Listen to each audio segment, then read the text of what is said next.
traversée forte pour l'équipe du Paris jeudi. Il a fallu braver les obstacles pour y arriver. Nous sommes dans le tronçon Batienga, Banjok, Koteng, puis Nanga et Boko, dans la région du centre département de la Haute-Sanaga. Dans les hautes forêts d'Ondumba, au carrefour Wala, en plein cœur de la forêt, avec une manœuvre de guerrier. Il a fallu surpasser la pluie et le soleil, des routes parfois impraticables, pour atteindre l'objectif. Nous sommes au sein d'une plantation agricole de plus de 60 hectares, investie par M. Patrice Toa, des entreprises Sanaga Dreams. C'est en plein cœur des forêts de la Haute-Sanaga qu'au pousse du sol une multitude d'activités agricoles qui jouent le rôle de grenier dans cette partie du pays. Celle qui, sur le plan local, joue le rôle de gestionnaire et technicienne supérieure d'agriculture, Julie, fait découvrir les réalisations de son investissement et de son suivi au Paris jeudi. Maman Julie Bissard, employée à Sanaga Dreams. Et à l'heure actuelle, je me trouve dans les champs de M. Patrice Toa, qui est mon patron et qui vit en Europe. Mais étant ici au Cameroun, je le représente. Ce qu'on retrouve un peu de partout, on retrouve de la canne à sucre, un champ de canne à sucre. La canne à sucre est sur 2 hectares. 2 hectares déjà. Cette canne à sucre déjà qui nous permet, dans les jours à venir, à produire notre rhum. Oui, parce qu'on la cultive beaucoup plus, parce qu'on produit du rhum, déjà qui est déjà sur pied. Maintenant, d'autres activités, on a aussi un champ cacaoyette. Et nous avons aussi des champs qu'on a prévu un champ pour faire le macabo déjà aussi. Et on a un champ de 4 hectares de plantains bananes aussi. Et au niveau de la savane, nous avons 2 hectares d'arbres fruitiers. Cacao, plantain, banane, canne à sucre, savane, arbres fruitiers sont là les principaux angles de ce paradis agricole. Premier arrêt, place aux premiers hectares de savane, une innovation incroyable. Comme dans le champ, dans la savane, ici c'est un champ fruitier, on a des arbres fruitiers là, où on retrouve les coroseliers, les manguiers, les goyaviers. Donc c'est prévu pour ça.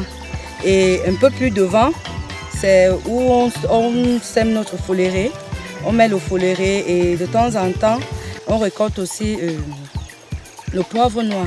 Conduit en plein cœur, la balade se poursuit, en pleine forêt, sans crainte ni froid. Cette dame nous présente les résultats de semences de la canne à sucre qui sont stockées ici, puis direction des champs de banane plantain. À perte de vue, implanté ici en richesse énorme. Ici on a le champ de plantain qui fait 4 hectares aussi. Donc on a 4 hectares de plantain banane. Nous sommes dans le nouveau champ de banane qui fait 1 hectare. Et à l'heure actuelle, comme vous voyez, là on vient de défricher, on va aussi mettre le macabo. Le cacao n'étant pas en reste les initiatives de M. Toa Patrice, ce jeune camarade diaspora qui décide d'investir fortement dans cette partie du pays. Comme par exemple, là on a un peu ce qui a déjà mouru, on a déjà les cabosses à maturité là, que c'est déjà bon, il est déjà prêt d'exploiter. La balade se poursuit au bruit de la forêt, au climat doux, une prise touristique. C'est le champ de canne à sucre qui plus tard sera transformé en rhum café et exporté à l'étranger. Vendu sur la femme du territoire national, plusieurs variétés font l'industrialisation de la canne à sucre qui sont visibles ici. Là, on se retrouve dans le champ de canne où nous avons 2 variétés. On a American Canne et la canne de la Kamsuko. Donc nous avons 2 variétés là. Et en ce moment, comme vous avez vu de l'autre côté, nous sommes encore en train de réajouter pour élargir notre projet. Impossible d'arriver en forêt sans s'impliquer. Tout le monde machette à main. Et où? Pour achever la grande balade de cet investissement. À l'endroit du ministère de la Jeunesse et de l'Éducation civique et du Paris jeudi, la gestionnaire locale présente les doléances et la satisfaction énorme. Je veux remercier le ministère qui a pensé à notre projet. Remercions aussi le MIGEC à travers son projet Paris jeudi, qui nous soutient en ce moment, et nous espérons que dans les jours à venir, ils vont nous faire émerger et agrandir notre projet.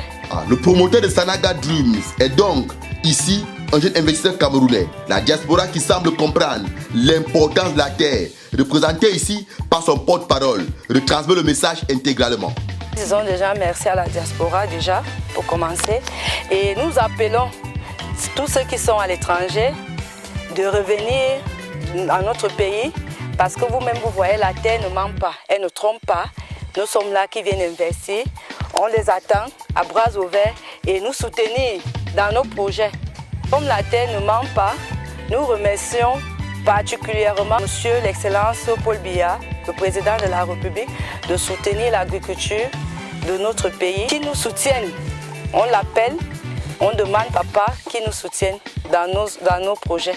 17h, c'est le retour pour Yaoundé, le Minjek et ses merveilleux programmes à l'endroit du Paris jeudi reste donc au sein des initiatives louables pour la jeunesse camerounaise.